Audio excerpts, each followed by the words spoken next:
موضوع عاوة هل كان عن ربنا إن كدودنا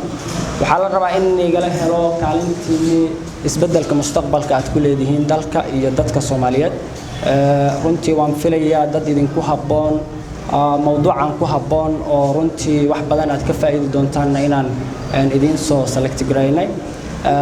waqtiga ma rabo inaan idinku sii dheereeyo sababtoo ah waxaan sugayaa waa panelkaas isaga ah oo aan rabno inaad wax badan ka faa'iidaan midda kale dhalinyaradiina waxaan rabaa inaan idin sheego dabcan arday baa leeyahay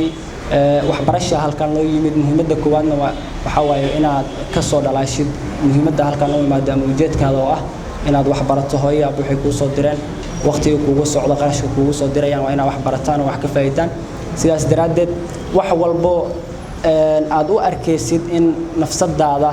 runtii wax ku kordhin kara waxa loo baahan yahay ardaygu inuu u dhaga nuglaado isla markaasina uu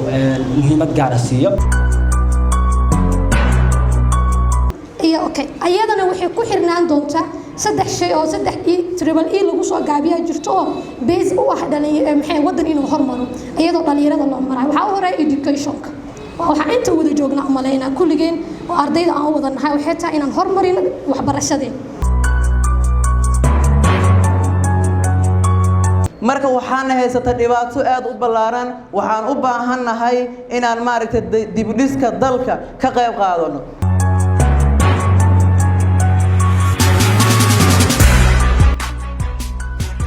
أنا Soomaaliya waxaan soo baray